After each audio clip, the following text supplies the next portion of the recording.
CM Revanth Reddy వ్యాఖ్యలపై మాజీ మంత్రి ఎమ్మెల్యే హరీష్ రావు ఫైర్ అయ్యారు. ఆగస్టు 15 వరకు రాష్ట్రంలోని రైతులందరికీ 2 లక్షల రుణమాఫీ, 6 గ్యారంటీలు, అందులోని 13 హామీలు సంపూర్ణంగా అమలు చేసి చూపించాలని సవాల్ చేశారు.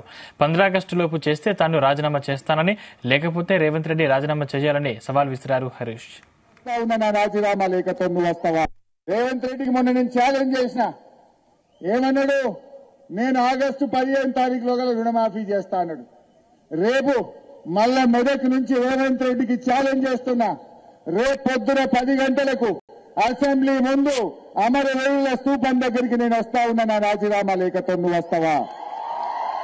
నువ్వు రాతమ్ముంటే, నువ్వు ఆగస్టు 15లోగా రుణమాఫీ చేసేది నిజమైతే, ఆగస్టు 15లోగా బాండ్ పేపర్ మీద రాసిచ్చిన 6 గ్యారంటీలు అమలు చేసే వాస్తవ నిజమైతే, రావపు గన్ పార్క్ దగ్గరికి మనమిద్దరం రాజీనామా లేఖలను మేధావుల చేతుల్లో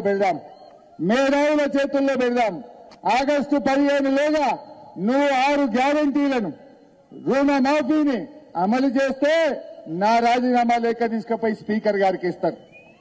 ఒకవేళ నువ్వు అమలు చేయకపోతే నీ రాజీనామా లేఖ తీసుకుపోయి గవర్నర్ గారికి ఇస్తారు. దానికి సిద్ధమేనా అని అడుగుతా ఉన్నా.